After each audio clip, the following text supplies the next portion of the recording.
Glória a Deus. Amém, irmãos? Glória a Deus. Fiquei mais nervoso segurando a Cecília do que agora. Primeira vez que eu apresento uma criança aqui na igreja. Que bênção. Quem sabe o segundo é o gordinho, né? Abra sua Bíblia, Isaías, capítulo de número 54. Oh, glória. Hoje a igreja estava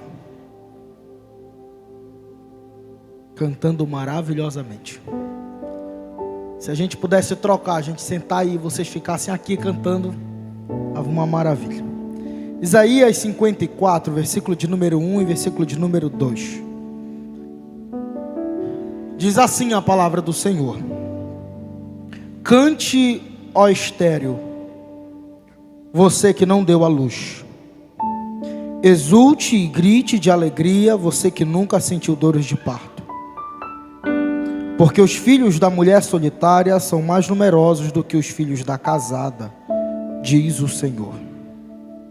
Alargue o espaço da sua tenda e aumente o toldo da sua habitação. Não impeça. Alongue as cordas e firme bem as estacas, porque você se expandirá para a direita e para a esquerda. A sua posteridade possuirá as nações e fará com que se povoem as cidades arrasadas. Amém? Isaías é um dos profetas mais magníficos que existem na Bíblia. Para mim, um dos mais assim, fora de série. É o profeta que mais falou a respeito de Cristo. É o profeta mais messiânico que existe na Bíblia. Seu livro é a minha escritura. É a Bíblia dentro da Bíblia. No capítulo de número 8, no capítulo de número 7, nós vamos perceber e ver a informação de que Isaías, mesmo sendo profeta, tinha uma mulher e tinha filhos. Tinha responsabilidade em casa, mas era profeta para Israel. Não perdeu o seu ofício por causa da família.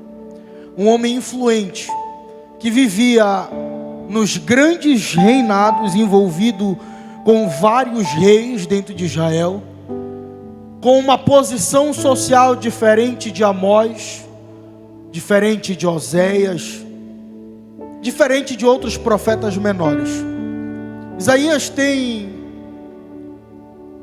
inúmeras informações que chamam a nossa atenção, principalmente em textos que mais marcam a nossa leitura quando lemos esse profeta. Quando ele diz que no capítulo de número 9, um menino nascerá e o governo estará sobre os seus ombros, e o nome dele será chamado Maravilhoso Conselheiro, Deus da eternidade, Deus forte, Príncipe da paz. Quando ele aponta que no futuro breve o Messias apareceria na terra para resgatar os remanescentes. Mas Isaías vive num mundo em que os olhos de todo Israel estão voltados apenas para o rei terreno. Dos vários reis que tiveram em Israel, Isaías profetizando no meio destes, Israel estava acostumado com um homem no trono, com um homem no poder. Israel estava acostumado com bonança. O povo de Israel estava acostumado com fartura. E nunca poderiam imaginar que algo pior viesse a acontecer. Porque vem verdade que quem vive bem não espera o mal, né? Se acomoda e se acostuma na morosidade da vida. É por isso que quando Uzias morre, o povo se desespera. Que o olhar do povo e do profeta está para o rei terreno, está para aquele que governa a terra e um pedaço de terra. Mas o capítulo de número 1 ao capítulo de número 5 demonstra e destaca aspectos de uma nação totalmente afundada no pecado. E o capítulo de número 6 é o capítulo que marca o início do ministério do profeta Isaías. Existem algumas partes no capítulo de número 6 que nos vai dar entendimento do que aconteceu com ele na narrativa. Nos primeiros versículos, quando Isaías adentra o templo e olha o altar e um trono e um ser todo poderoso, sendo aclamado por querubins e serafins, do qual clamavam: Santo, Santo, Santo é o Senhor. O véu desse ser tocava na ponta do altar e sobre o templo, e aquilo traz deslumbre aos seus olhos, do qual, ao olhar para o altar, ele começa a olhar para si e começa a dizer: eu sou um homem pecador, de lábios impuros, e vivo no meio de um povo de impuros lábios. É interessante que ele olha para o trono, vê a grandiosidade de um Deus em toda a sua santidade e se envergonha. Quando Pedro viu Jesus multiplicar e andar sobre as águas, disse: Senhor, te afasta de mim, porque eu sou pecador. Todas as vezes que alguém diz ver a glória de Deus, a reação não é aparecer, mas se esconder, porque sabe da sua natureza pecaminosa. Isaías olha para tudo aquilo que ele está tendo em visão e se sente envergonhado por causa do seu pecado. Ele diz: eu sou um homem pecador. Então um serafim vai até ao altar e pega com uma tenaz uma brasa ardente e coloca nos seus lábios. E naquele momento aquele homem passa a estar purificado. E o comentarista Wisby diz: que trágico seria um trono sem um altar. Porque o mesmo trono que disciplina e que julga o pecado tem um altar que purifica. O reino de Deus e o domínio de Deus é tão perfeito que no mesmo momento que ele entra com a sua justiça, existe um altar que purifica o pecador. Diferentemente do trono dos reinos terrenos, os seus cedros apenas condenavam e não poderiam purificar. Mas na visão que Isaías está tendo, o trono de Deus não apenas julga, mas também purifica, porque existe um altar que está erguido diante de Deus. O reino de Deus é completo, porque enquanto há desordem, enquanto há bagunça na terra, no céu existe glória, existe controle, existe ordenança, domínio de todas as coisas. É lindo ver a comparação entre o trono do céu e o trono da terra, porque olha que interessante, depois que os lábios de Isaías são purificados, e Deus faz a pergunta: a quem enviarei? Ele diz: envia-me a mim, Senhor.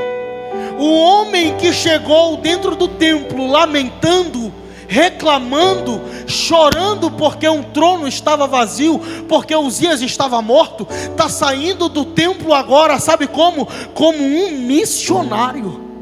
O homem que entrou reclamando sai agora pregando a mensagem do Evangelho, porque ele olha para si e se vê como um pecador. Deus o purifica, e agora ele está vendo o lado exterior, ele está vendo que Deus não perdeu o controle, ele está vendo que Deus ainda continua no centro de tudo, ele vê que Deus governa o céu e a terra, ele vê que os serafins não pararam de adorar, eles viram que o céu continua clamando a Deus. Então se o céu continua clamando a Deus, a terra precisa clamar também, porque um problema seria se o trono estivesse desocupado no céu e ocupado na terra. Mas não, irmãos, por mais que um trono esteja desocupado aqui, lá permanece operante o Senhor. Só que a missão de Isaías para pregar de um povo, ela é muito árdua. Por que ela é árdua? Porque o capítulo de número 1 e o capítulo de número 5 descrevem a característica desse povo. Israel, no capítulo de número 1, é visto como um povo que tem um corpo doente, chagas, feridas abertas, hematomas no seu corpo, dos pés da cabeça, a planta dos pés. Israel está destruída. No capítulo de número 5 é comparada como uma vinha que não produz o seu fruto. Ainda tem mais, é comparada como animais que não obedecem o seu Senhor. Sabe o que é interessante? É que tem pessoas que estão agoniadas para servir a Deus de qualquer jeito. Isaías não. Isaías primeiro se preparou para depois pregar. Para fazer a obra de Deus, precisa se purificar primeiro. Precisa estar limpo diante de Deus. Precisa confessar o seu pecado. Mas tem gente que quer fazer para Deus, e melhor do que fazer para Deus é fazer com Deus. Isaías se purifica e passa a pregar a mensagem. Do capítulo de número 1 ao capítulo de número 39, ele está profetizando a Israel. A Assíria vai entrar em Israel e destruir a todos. Mas ninguém ouviu, porque naquele momento Israel estava bem politicamente. Naquele momento a economia estava top, não tinha crise. Então ninguém imaginaria que um caos pudesse acontecer. Isaías é levantado, anuncia a mensagem do Evangelho, ninguém escuta. Israel é destruído, então ele começa a profetizar agora, a partir do capítulo de número 40 ao 66, para Jerusalém. O problema é que ele não está avisando para Jerusalém que algo vai acontecer. A mensagem que ele passa a pregar, do capítulo de número 40, é uma mensagem de esperança já para um povo que foi destruído, saqueado, que foi levado cativo para a Babilônia. Então no capítulo, na primeira parte do seu livro, ele profetiza anunciando que algo poderia acontecer e que era necessário que o povo se convertesse. Mas agora a missão do profeta Isaías muda. Ele prega para Judá dizendo: calma, que o Senhor está vindo aí para dar livramento para vocês. É por isso que ele diz, a partir do capítulo de número 40, para o povo ter esperança e paciência, porque o Senhor vai levantar as forças novamente do fraco, vai dar vigor àquele que está cansado, e o povo que estava dentro do cativeiro babilônico vai voltar para a cidade santa. A mensagem do profeta muda. Então Isaías tem uma larga missão e um árduo serviço de profetizar a um povo que está totalmente em decadência. E um povo que está em decadência é um povo que está em cativeiro, um povo que está perdido. E é difícil às vezes acreditar numa palavra de consolo quando tudo na tua vida não vai bem. Enquanto as pessoas dizem vai melhorar e nada melhora. Então, o capítulo de número 40, quando ele começa a anunciar na sua segunda parte do livro, ele começa a falar sobre a restauração de Jerusalém e de Judá. O povo não está na cidade santa. Os judeus estão na Babilônia, passando uma temporada lá, irmãos, porque desobedeceram a Deus. Mas Deus levanta esse profeta, depois de purificar os seus lábios e dando renovação das suas forças, para trazer uma mensagem de esperança a um povo que está em cativeiro. No capítulo de número 49, no versículo de número 8, ele vai dizer: assim diz o Senhor, que no tempo aceitável o Senhor escutou Jerusalém. É interessante que na Bíblia, ela não trabalha com tempo cronológico que nem o nosso. Ela não diz que vai ser mês que vem, que vai ser em setembro, outubro, novembro ou amanhã. Ela diz um tempo determinado no tempo aceitável. Sabe por quê? Porque Deus não trabalha conforme a nossa ótica, a nossa cronologia, no nosso tempo. A gente espera as coisas para ontem, mas para Deus Ele sempre trabalha no tempo aceitável. Deus usa o profeta e diz: ei Jerusalém, no tempo aceitável eu escutei o clamor de vocês. E ele vai dizer: e vou socorrer vocês com salvação. Quem não gostaria de ouvir uma mensagem de esperança? Enquanto todo o povo está no cativeiro babilônico, Deus levanta o profeta Isaías para dizer que Deus ouviu o clamor de vocês e vai libertá-los do lugar onde vocês estão. Isso é maravilhoso, poderia trazer esperança para o coração, mas sabe o que acontece? O povo não acredita. No versículo de número 13, do capítulo de número 49, Deus vai dizer assim por meio do profeta Isaías: céus e terra, unam-se diante de mim e alegrem-se. Ele vai dizer: alegrem-se porque o Senhor consolou o seu povo e se compadece dos seus aflitos. A palavra compadecer aqui é alguém que olha com compaixão para o miserável. Percebe que a condição de Judá é deplorável, é lamentável, de um estado totalmente acabado. Quem dera fosse no tempo em que o templo de Salomão estava erguido. Que maravilha saber que o templo em que era deslumbrante, vistoso, ainda estava de pé, mas nem o templo existe mais. O povo está em terra estranha e Deus está dizendo: eu vou consolar vocês. Eu vou vir, eu me compadeço de vocês. Eu vou entrar com salvação com vocês. Mas sabe qual foi a resposta de Sião? Versículo de número 14. Mas Sião diz: o Senhor me abandonou. O Senhor se esqueceu de mim. É Deus falando: eu vou te abençoar, e tu não acreditando. É Deus falando: eu vou salvar, e tua fé não alcança. É Deus falando: eu vou te prosperar, e tu sem um dinheiro no bolso. E alguém pode dizer assim: Deus não se lembra mais de mim. Deus me esqueceu. Como é que eu posso crer numa mensagem de esperança se Nabucodonosor está governando sobre nós? Os judeus presos na Babilônia, sendo forçados a adorar deuses pagãos, mas mesmo assim tinha Daniel, Azarias, Misael, que não se prostraram a deuses ou a imagens pagãs, mas adoravam somente a Yahvé, o Senhor. E Deus falando: eu vou salvar. E o povo: como pode? Levante a sua mão em nome de Jesus. E a resposta de Deus foi: será que uma mulher pode se esquecer do filho que ainda mama, de maneira que não se compadeça do filho do seu ventre? Mas ainda que esta viesse a se esquecer dele, eu porém não me esquecerei de você, diz o Senhor dos Exércitos. Por que Deus fala isso? Versículo de número 16: eis que eu gravei você nas palmas das minhas mãos, e as suas muralhas estarão continuamente diante de mim. Tem gente que chegou nessa noite que nem a condição de Israel. Tem promessa, tinha um Deus, mas está escravizado no pecado. Como o salmista, os pés estão no lamaçal do pecado, quase com seus olhos afundando, quase com seu corpo submerso. Mas tem promessa. E alguém pode dizer assim: como pode ter alguma coisa comigo se a minha condição espiritual não condiz com aquilo que Deus quer? Eu, o Senhor, não me esqueci de ti. Tenho o teu nome gravado na palma da minha mão. Deus dá uma resposta para a incredulidade de Sião. Judá está incrédula diante de Deus, mas Deus levanta o profeta para dizer que ele não se esqueceu do povo. E Deus faz uma promessa aqui. No versículo de número 19 do capítulo de número 49, Deus vai dizer assim: ei, Jerusalém, Sião, eu vou alargar o espaço de vocês. Eu vou fazer coisas tão grandiosas que os desertos vão começar a ser ocupados, e as casas arrasadas vão voltar a ser habitadas. E ele vai dizer mais: que aquilo que é pequeno vai se tornar grande, e que aquilo que está longe vai estar perto. E aí filhos nascerão. E aí eles perguntarão, Sião perguntará a Deus: quem foi que me deu tantos filhos? E o Senhor está dizendo: vocês não saberão, mas eu farei com que uma nação volte a habitar dentro de Jerusalém. Versículo de número 21, Deus dizendo: você pensará assim: quem me gerou estes filhos?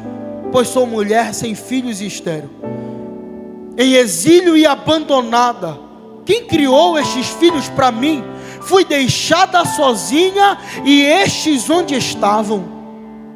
Deus fará algo tão grandioso em Jerusalém, que a própria nação vai se perguntar: como foi que aconteceu isso? Se nós estávamos exilados, abandonados, deixados para trás, perdidos, sozinhos, e de repente Deus trouxe o povo de novo e começou a gerar, e começou a crescer, e a nação começou a ficar grande, e o espaço deserto começou a plantar e começou a colher. Deus fez alguma coisa, e o povo pergunta: como? Quem? É interessante essa troca entre Sião e Deus, porque no capítulo de número 50, continuando a narrativa, Deus vai dizer assim: ó, onde está a carta de divórcio que eu entreguei à mãe de vocês e com a qual eu repudiei? A Bíblia é tão perfeita, irmãos, que Jerusalém como nação está se sentindo sozinho. Deus não está mais com eles. A nação de Jerusalém se sente abandonada, como mulher estéril, mulher sem marido que não pode gerar. Mas Deus vem no capítulo de número 50 e faz uma pergunta: onde está a carta de divórcio que eu entreguei à mãe de vocês? É Deus dando uma resposta para a nação dizendo: ei, lembra de Deuteronômio, capítulo de número 24, versículo de número 1 ao 4? quando Deus falou para Moisés, dizendo: Moisés, devido ao problema social de casamento, do qual as mulheres estavam sendo abandonadas pelos próprios maridos por qualquer motivo, faz o seguinte: entrega uma carta para elas, para que na sociedade elas tenham respaldo e se casem de novo. Mas tem uma condição, Moisés: as mulheres que forem abandonadas pelos seus maridos poderão ter a carta que dá respaldo para elas. Elas poderão casar com outra pessoa, mas não poderá voltar a casar com o marido que tinha antes. Aí Deus chega no capítulo de número 50 e pergunta: cadê a carta de divórcio que eu dei para vocês? É Deus dizendo: qual foi o momento que eu me divorciei de Israel? O povo está se sentindo sozinho, mas Deus pergunta: aonde foi que eu me divorciei de ti? Cadê a tua carta de divórcio? Eu posso ter te abandonado por causa do teu pecado, mas eu não me divorciei de ti. Significa dizer que por mais que Deus tenha abandonado Jerusalém, Ele ainda pode voltar a se reconciliar com a sua nação, porque a carta de divórcio não foi entregue. Aí Ele perguntou: quem foi o meu credor, a quem eu os vendi? Eis que vocês foram vendidos por causa das suas iniquidades, e a mãe de vocês foi repudiada por causa das suas transgressões. Na segunda parte do versículo de número 1, Deus está dizendo o seguinte: cadê o meu credor? Cadê a pessoa em que eu devia? Por que Ele faz essa pergunta? Porque nessa época, quando a crise social e econômica atingia as famílias, para um pai pagar a dívida, às vezes ele chegava ao ponto de vender o próprio filho como escravo para pagar a dívida que tinha com o credor. Mas Paulo vai dizer que Deus não deve nada para ninguém. Deus não pode vender os seus filhos, porque Deus não tem ninguém na porta dele dizendo: tu me deves. O Senhor não deve nada a ninguém. O Senhor não pode, o Senhor paga aquilo que o homem faz para ele. Então, como poderia Deus vender os seus filhos se Ele não deve nada ao mundo e nem a nenhum outro homem? A resposta de Deus para Jerusalém foi: vocês estão no pecado, na condição que vocês estão por causa da transgressão,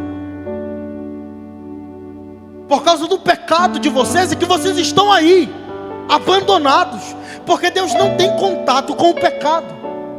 Deus está dizendo: eu poderia viver com vocês, mas diante da vida de pecado que vocês têm, eu me afastei, te abandonei. E os filhos, com as suas transgressões, fizeram da sua mãe uma mulher repudiada. Não foi Deus que abandonou Jerusalém na Babilônia. Foi o próprio Jerusalém que começou a percorrer caminhos tortuosos. Aí depois que tu te encontra num caminho sem volta, tu pergunta: cadê Deus? Foi você que se afastou. Quando o povo pensava que não vinha juízo, e depois que eles estavam dentro da Babilônia, escravizados, como homens que não têm terra, eles começaram a perguntar: cadê Deus que nos ajuda? E Deus está dizendo: a culpa não foi minha. Só que como vocês estavam seguindo caminhos tortuosos, eu preferi me afastar.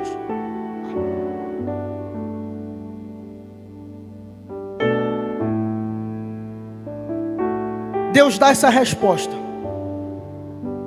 E o versículo de número 2 vai dizer: por que razão, quando eu vim, ninguém apareceu? E quando chamei, ninguém respondeu?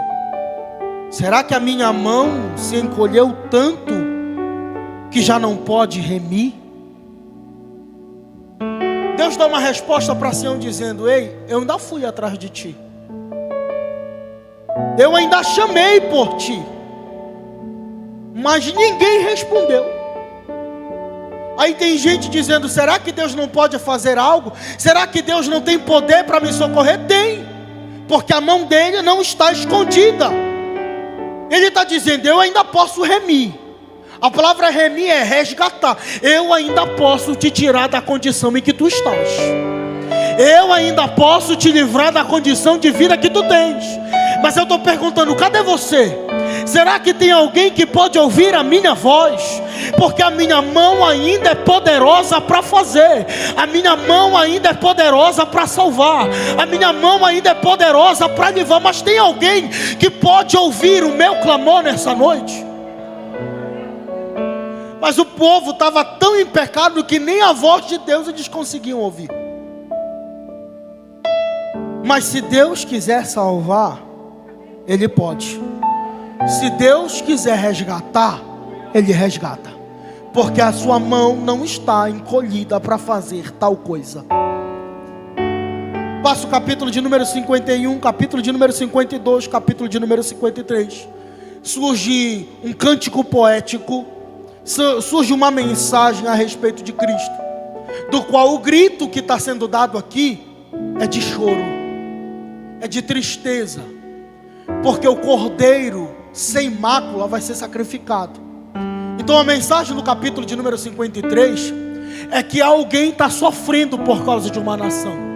E olha que interessante, a partir do versículo de número 1 do capítulo de número 54, há uma mudança de humor. Se no 53 tem alguém chorando, no 54 tem alguém que está cantando aqui, porque alguém sofreu no meu lugar. Então o capítulo de número 54 começa: cante, ó estéril, você que não deu à luz, e exulte e grite de alegria, você que nunca sentiu dores de parto.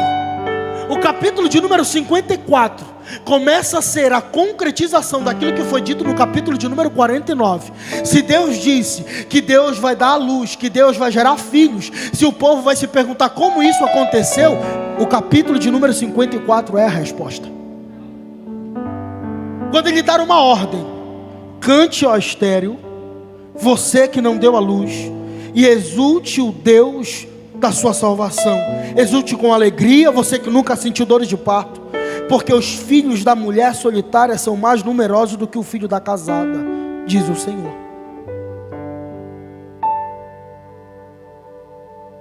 Quando o povo estava na Babilônia, o povo estava sem marido. Jerusalém é a esposa de Deus, Israel é a noiva do Cordeiro, como a igreja. Então, se Jerusalém está na Babilônia, no cativeiro, Deus não tem relacionamento com ela por causa do seu pecado. Então a condição em que Jerusalém está é como uma mulher estéril que não dará luz e não tem filhos. Essa é a condição de Jerusalém. A condição dela é deplorável. A condição dela é de uma mulher que não tem alegria. A condição que Jerusalém está é de alguém que não tem razão para produzir ou para gerar, porque o marido não convive mais com ela por causa do pecado que ela cometeu. Só que Deus dá uma palavra por meio do profeta: você que é estéril vai começar a cantar. Ô irmão, se tu cresces, ô glória. Você que não deu a luz vai começar a gritar de alegria. E ele dá uma ordem, uma palavra. Uma coisa é você fazer algo sem a palavra e um embasamento da ordem de Deus. Outra coisa é começar a executar segundo a ordem que Deus deu. Qual foi a ordem que Deus deu? Versículo de número 2. Ele vai dizer o seguinte: alargue o espaço da sua tenda e aumente o toldo da sua habitação. Não te impede, alongue as cordas e firme bem as estacas, porque você se expandirá para a direita e para a esquerda. Quando Deus diz alargue o espaço da tua tenda, a palavra tenda aqui é lugar onde Deus se revela. A palavra tenda no hebraico é lugar onde Deus se revela. Quando os nômades andavam no deserto, o doutor Rodrigo Silva vai dizer que, como eram peles de animais que tinham e ficavam cobrindo toda a habitação, eles ficavam debaixo do sol, o tecido do animal protegia do calor. Porém, à noite, essa tenda que era feita com pele de animal tinha pequenos furos. Esses furos à noite, quando alguém de dentro olhava para fora, começava a ver tipo estrelas brilhando, e Deus conseguia refrigerar toda a sua tenda. Então era ali que Deus manifestava a sua presença aos homens. Tenda é lugar onde Deus se revela. Como é que está a tua casa? Como é que está a tua habitação? Será que Deus tem se revelado lá dentro? Sabe qual o problema e a condição dessa mulher solitária aqui? É que Deus não está mais lá. Deus não estando na tenda da mulher solitária, ela se torna estéril, porque não tem mais relação com Deus, então não pode gerar filhos. Porque a mulher só gera se tiver o marido.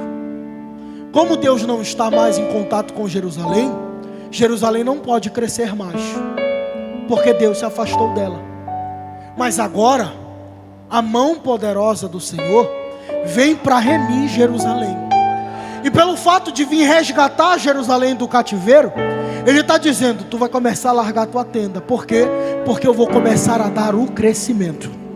O Deus que não se revelava na tenda, vai passar a se revelar na habitação da mulher estéril. E aquela que não produzia mais, vai começar a gerar. Deus está dizendo algo para nós nessa noite. Tem coisas que não crescem na tua vida, é porque Deus não se manifestou mais. Alguma coisa você precisa fazer, porque no momento em que Deus começar a se revelar dentro da tua casa, algo vai começar a expandir. A casa dessa mulher aqui é marcada por tristeza, depressão, sem alegria, porque Deus não está mais lá. Mas agora o Senhor está vindo para resgatar o seu povo. E pelo fato de Deus estar vindo resgatar o seu povo, essa palavra aqui, versículo de número 2, entre alargar a tenda, é te prepara. Te prepara por quê? Porque Deus vai começar a dar o crescimento. Alguns vão entender o que eu vou pregar aqui. Tem gente que acha que o crescimento só é causado pelo que você faz. A Bíblia vai dizer que sem Deus nada nós podemos fazer. Sem Deus você não pode fazer nada. Sem Deus não há crescimento, não há bonança, não há alegria. Sem Deus não há satisfação, não há harmonia e felicidade. Mas como Deus vai habitar na tenda, então Deus está dizendo: Jerusalém, começa a te preparar, porque agora a tua posteridade vai crescer. Te prepara, alarga as tuas tendas, firma bem as estacas, porque eu vou começar a fazer o crescimento na cidade arrasada. A condição de Jerusalém é uma, mas com a vinda de Deus vai ser totalmente diferente. A vida de alguém sem Deus é deplorável, mas a vida de alguém com Deus é crescimento. A vida de alguém sem Deus é ruína, mas até o que está em ruína com Deus volta a se construir e a se levantar. Não somos nós que damos o crescimento, irmãos. Não somos nós que prosperamos. Sabe por quê? Porque o versículo de número 5 vai dizer o seguinte: porque o seu Criador é o seu marido. Eu só vou crescer porque o meu marido, que é o Senhor, vai me dar o crescimento. Mas sabe o que é lindo demais? Que o versículo de número 5 dá algumas características de quem é o meu Deus. O meu Deus é criador de todas as coisas. O meu Deus é meu marido. O meu Deus é Senhor dos exércitos. O meu Deus é o meu redentor. O meu Deus é o Deus de toda a terra. Não há para que temer se o meu Deus tem o domínio na palma da sua mão. Não há por que temer se o meu Deus é grandioso e está comigo. Não há por que temer se o meu Deus é Senhor dos exércitos. E o versículo de número vai dizer o seguinte: que o Santo de Israel, meu Redentor. Então Isaías começa a profetizar dizendo: te alegra, porque o parente resgatador está vindo aí. Te alegra, porque aquele que vai te livrar do cativeiro vai estar vindo aí como teu resgatador para te livrar. Por que eu me alegro? Porque na condição em que eu estou, quem vai me tirar dela é o Senhor. Nabucodonosor manda em tudo, mas o Senhor é criador de tudo. Ele continua, versículo de número 6. Porque o Senhor chamou você, como se chama a mulher abandonada, e de espírito abatido, como se chama a mulher da mocidade. Tem dois estados aqui. Jerusalém é considerado como uma mulher abatida e abandonada. Abandonada aqui por causa do pecado, depressiva, solitária, como mulher abandonada que não produz filhos, que não faz nada, como mulher abandonada em iniquidade, em tristeza, em horror. Mas ele vai chamar essa mulher de espírito abatido, como se chama uma mulher da mocidade. Mulher da mocidade é um estado melhor do que da anterior. É Isaías dizendo: a tua vida espiritual pode ser como uma mulher de abandonada. Não produz, não gera, não cresce, não tem fé, não prospera. É a mulher abandonada. Mas Isaías está dizendo que ao olhar para ti, Deus não vai te chamar como abandonada. Deus está te vendo como uma mulher da mocidade, que havia sido repudiada, diz o Senhor. Por um breve momento te abandonei, mas agora tenho misericórdia de ti e te tornarei a acolher. É bem verdade que você pode estar no pecado, no mundo, longe de Deus, mas Deus olha para ti não como uma mulher abandonada, mas como uma mulher da mocidade, que fará de ti gerar filhos e dará o crescimento. É por isso que nessa noite Ele está dizendo: alarga a tua tenda, faz alguma coisa, porque a chamada de Deus nessa noite é: vem que eu vou te acolher novamente. O povo achava que Deus tinha abandonado e repudiado, abandonado o casamento, mas o versículo de número 7 diz: por um breve momento abandonei você, mas com misericórdia tornarei a acolhê-la. A mensagem que eu trago nessa noite para a igreja é que Deus dará o crescimento para todos aqueles que Ele está chamando nessa noite, que estava numa vida de pecado, que estava numa vida de ruína, que está longe de Deus, como mulher abandonada, nada dá certo. Mas o texto está dizendo: começa a dar teu grito de alegria e começa a largar a tua tenda, porque eu estou te chamando e eu vou te trazer novamente para mim, eu vou te acolher novamente, porque eu sou teu marido e eu vou começar a gerar posteridade em ti.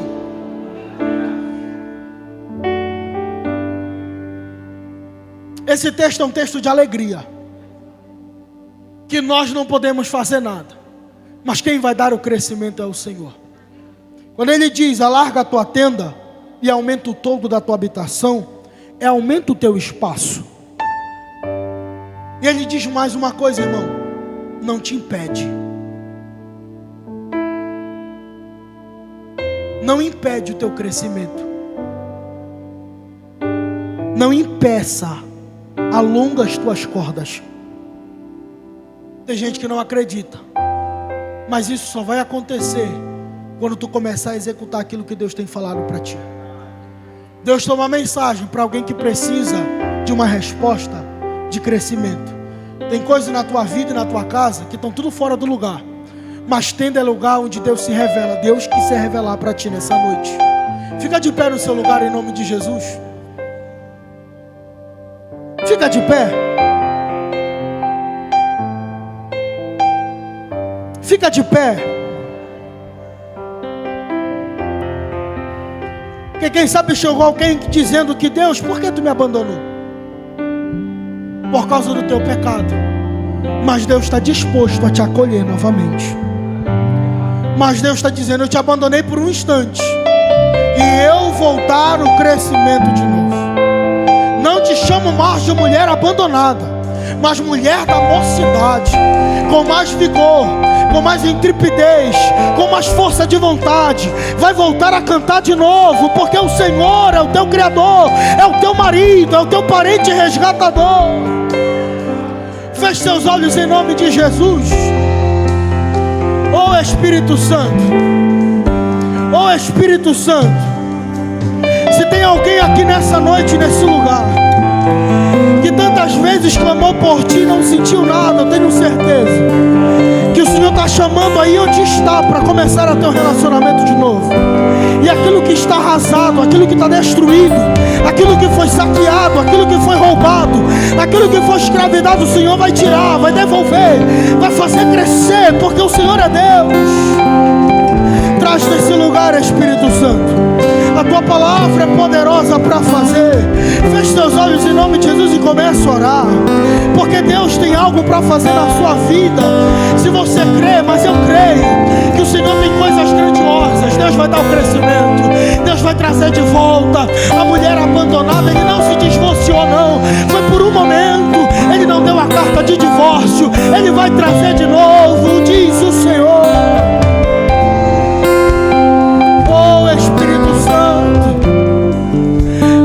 Espírito Santo, eu sei que tu ages aí nesse lugar.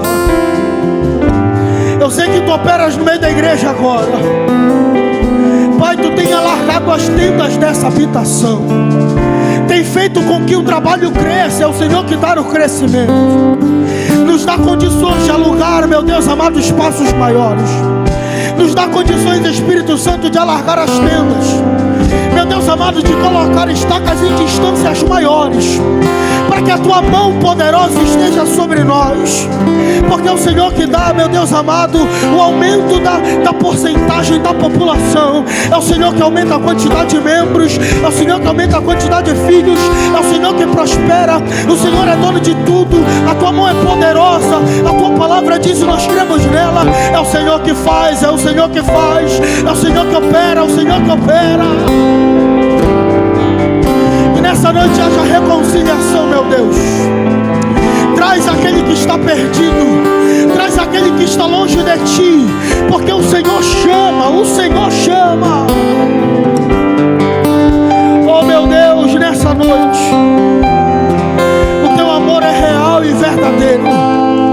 A nossa vida nesse lugar não é em vão, então faz algo por nós aqui. Operando, Senhor, quem impedirá? Traz do monturo necessitado nessa noite, traz do monturo aquele que precisa nessa noite, meu Deus amado, porque viver assim, meu Deus amado, a tua mão poderosa para livrar, para tirar desse cativeiro que é o mundo, dá o crescimento novamente em nome de Jesus. Oh Espírito Santo, que amor é esse? Que amor é esse? Que amor é esse? Que amor é esse? Eu não entendo. Conquistou meu coração, que quebrou minhas razões, que esvaziou de mim. Foi o teu amor. Que amor é esse?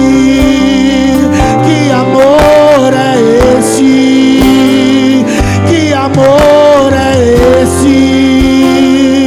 Eu não entendo.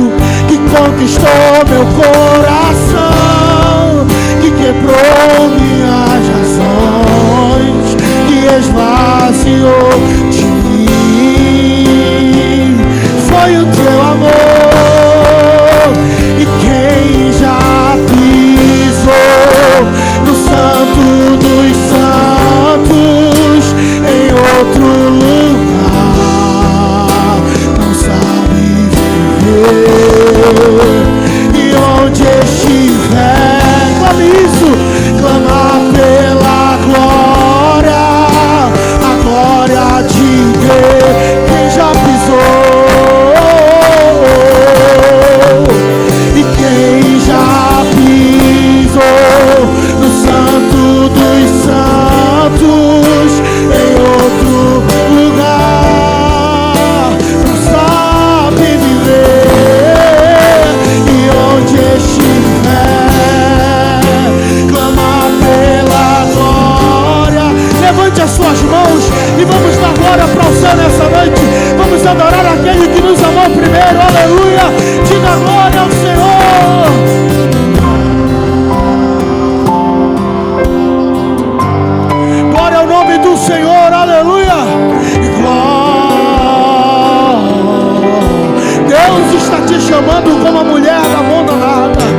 Senhor renove as tuas forças nessa noite. Diga: igual.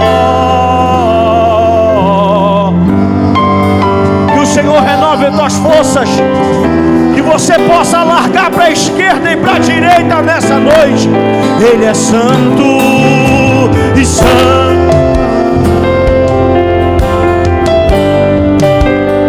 Te adoramos, santo.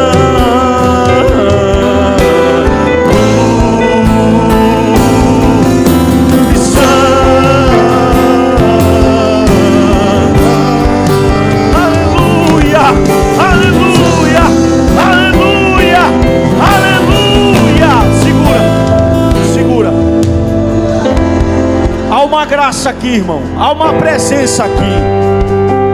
Tem alguém que quer se entregar para Jesus nessa noite? Pastor, eu quero me entregar para Jesus. Para esse culto terminar com chave de ouro. Para esse culto terminar com chave de ouro. Quem sabe essa noite foi marcada para Jesus fazer uma obra na tua vida. Jesus falou: olha, eu não me divorciei de ti, só me afastei por causa do pecado. Mas o Senhor está reatando contigo nessa noite. Aleluia. E se existe alguém, eu quero orar pela tua vida. Sai dessa cadeira aí agora. Sai.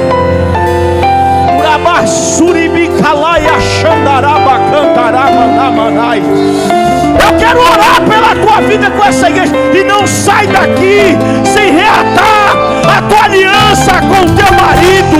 Meu Deus, me ajuda em oração aí, que Jesus quer salvar, meu irmão.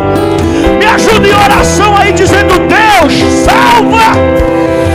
Urabacalaço, cadê? Sai da tua cadeira e vem logo. Sai da tua cadeira, que a igreja quer orar por ti.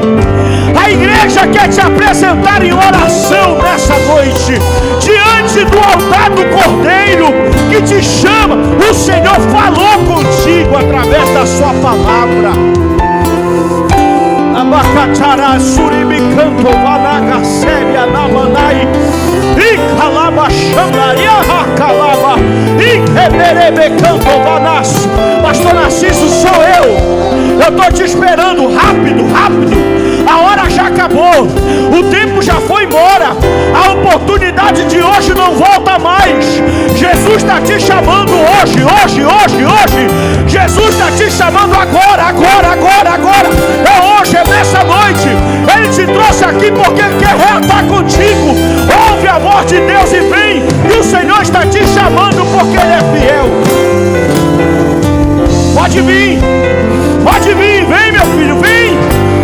Pode vir, a terceira é alma, Rafael. É alma, Rafael. Meu Deus, ainda tem mais. Tu está pensando que isso aqui é brincadeira, meu irmão? Isso aqui é coisa séria. Ainda tem mais. Isso, pode vir, vem. Ainda tem mais. Vai dando glória aí, meu irmão. Uravacassuri me canto, vacalaba xandará manamanai. Iquereme canto, vanagassuri me cantorá manai. E cantará manai. Aleluia, aleluia. Aleluia, aleluia, aleluia, aleluia, aleluia, aleluia.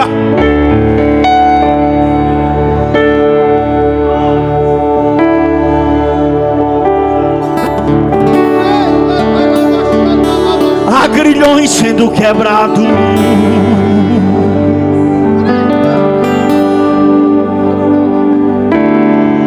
Papai do céu, quebra essa corrente hoje. Oh, aleluia. Manda caceia, xandarai, manai. E andará basura, mancho, vanagaceia.